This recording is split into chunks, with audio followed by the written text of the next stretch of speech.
मी सोलापूर शहराच्या जनतेचे मनापासून आभार मानतो, त्यांना धन्यवाद देतो. राज्याचे मुख्यमंत्री आदरणीय देवेंद्र फडणवीस साहेबांचं मनापासून अभिनंदन करतो. या राज्यामध्ये विकासाचं राजकारण, विकासाचं भूमिका घेऊन या ठिकाणी देवेंद्रजी नेतृत्व करतात आणि आज सोलापूरच्या जनतेने त्यांच्या विकासाच्या राजकारणावर विश्वास ठेवला. जो जो शब्द त्यांनी सोलापूरच्या जनतेला दिला, विमानसेवा असेल, दुहेरी पाईपलाईन असेल, IT पार्क असेल, हे सगळं पूर्ण करण्याची क्षमता भारतीय जनता पक्षामध्ये आदरणीय देवेंद्र फडणवीस साहेबांच्या मध्ये आहे. हे शहराने त्यांच्या पाठीशी उभं राहिलं आणि मी पुन्हा एकदा देवेंद्रजींचं कौतुक करत असताना शहरातल्या जनतेचे आभार मानतो.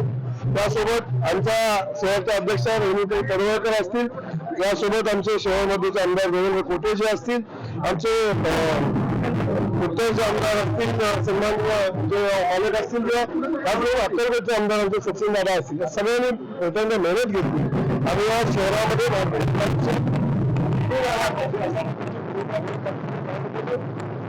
आनंद होत आहे.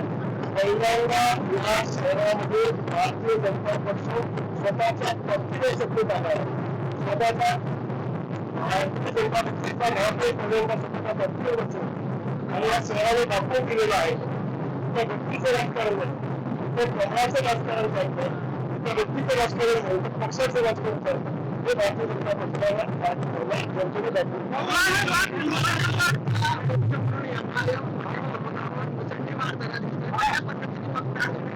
अरे घुसवली करू सुद्रा साफ झाला.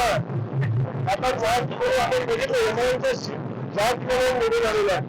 अपेक्षित असेल तर याच्यापेक्षा वेळ काही होत नाही. पण मला समोरच्या विरोधी पक्षाचा जो उमेदवार येतो या नेत्याची कीव येतो.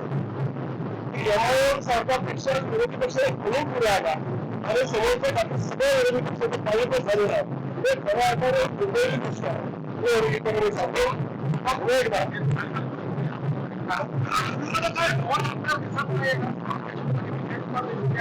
आपण विजय देशमुख या विजयामध्ये आहे. तुम्हाला माहिती तुमच्या घरी काय झालं, तुम्ही काय करावं, काय पण मी सांगेन की आजचा दिवस आहे विजय साकार करण्याचा.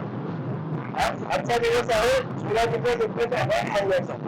आजचा दिवस आहे आदरणीय देवेंद्र फडणवीस साहेबांचं अभिनंदन करण्याचा. आणि तो आपण करूया. या गोष्टीवर चर्चा करण्यासाठी खूप वेळ आपल्याला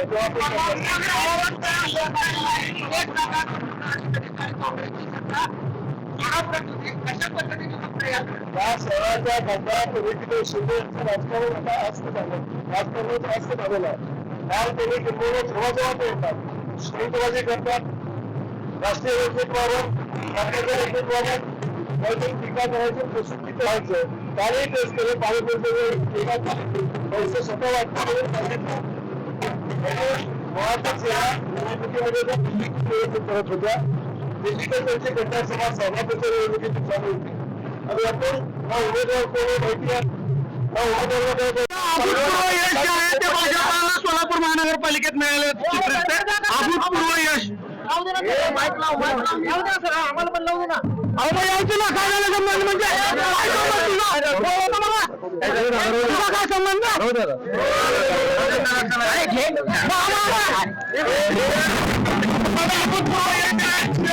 सोलापूरमध्ये भाजपाला काय सांगाल? सोलापूरकरांना ज्या अपेक्षा आहेत विकासाच्या, त्या मुख्यमंत्री देवेंद्र फडणवीस साहेब व पालकमंत्री जयकुमार गोरे साहेब यांच्या माध्यमातून पूर्ण होत आहेत. आणि अनेक विमानसेवा असेल, पाणी पुरवठ्याचं टेंडर असेल, 100 बसेस असतील, या सगळ्या कामांना जी अपेक्षा सोलापूरकरांची होतीये पूर्ण, त्या अनुषंगाने या भारतीय जनता पार्टीला सोलापूरकरांनी इतका मोठा ऐतिहासिक कौल दिलेला आहे. पालकमंत्री जयकुमार गोरे साहेब व शहराच्या अध्यक्ष रोहिणीताई तडवळकर यांनी आधीच जाहीर केलं होतं की मिशन 75 भारतीय जनता पार्टीवर मला वाटतं आतापर्यंत हाती आलेल्या निकालात 78चा टप्पा पूर्ण झालेला आहे.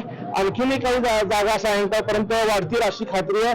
या विजयासाठी मी भारतीय जनता पार्टीचे सर्व पक्ष पदाधिकारी, सर्वसामान्य कार्यकर्ता, विशेषतः सोलापूर शहरात असलेल्या भारतीय जनता पार्टी विचाराच्या मतदारांचं मनापासून अभिनंदन करतो. हे तुम्हा सर्वांचं यश आहे. काय विकास केला पाहिजे? काँग्रेसला आतापर्यंत एकच जागा मिळाली. काँग्रेस कधी काळी सत्तेत होतं, मात्र आता साधारण यासाठी सर्वस्व दुर्दैवी खासदार असलेल्या प्रणिती शिंदे हे एकमेव जबाबदार आहेत. नगरपालिकेच्या वेळेस मी बोललो होतो की त्यांनी कार्यकर्त्यांना वाऱ्यावर सोडून फक्त दिल्लीत राहणं पसंत केलेलं आहे.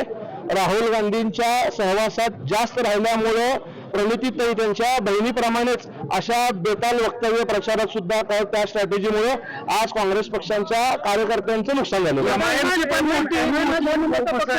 आहे. आम्ही त्या भागात लढत द्यायचा प्रयत्न केलेला आहे, परंतु आपल्याला माहिती आहे की सोलापुरात अनेक भाग हे MIMच्या विचाराचे भाग होते आणि त्या अनुषंगाने त्यांना त्या ठिकाणी यश आहे मोठं म्हणता येणार नाही. मागच्या वेळेस 9 होते, त्यातही त्यांचं कमी झालेलं आहे, परंतु महाविकास आघाडीचे सुपडा साफ त्या ठिकाणी झालेलं आहे. लोकांनी स्पष्टपणे मॅन्डेट भारतीय जनता पार्टीला 8 जागा आलेल्या आहेत. काय फार ते त्यांचं महत्व देत आहे तुम्ही हे करून 8 जागा आलेत. 2 नंबरचं काय महत्व देत आहे? भारतीय जनता पार्टी 80 ते 85च्या फरकाने राष्ट्रवादीने युती केली होती, मात्र कुठेतरी 4 जागांवर त्यांना समाधान मानावं. काय उत्तर असणार आहे? तुमच्यावर आरोप त्याही नेतृत्वाने पक्षामध्ये कार्यकर्त्यांना निवडून आणण्यासाठी जी भूमिका घेऊन निवडणूक हाताळायची असती ती न करता स्वतःपुरतं प्रभागातच मर्यादित राहिल्यामुळे त्यांच्या कार्यकर्त्यांचा पराभव झालेला आहे. त्यांच्या कार्यकर्त्यांच्या पराभवाला ते स्वतः इथलं नेतृत्व जबाबदार आहे. महापौरचा जो विषय आहे, आता कुणाला संधी मिळू? भारतीय जनता पार्टीची प्रदेश कमिटी विशेषतः मुख्यमंत्री प्रदेशाध्यक्ष आणि जयकुमार गोरे साहेब हे त्याबाबतचा निर्णय घेतले. लोकशाही मराठी ऐका, पहा, जागरूक रहा.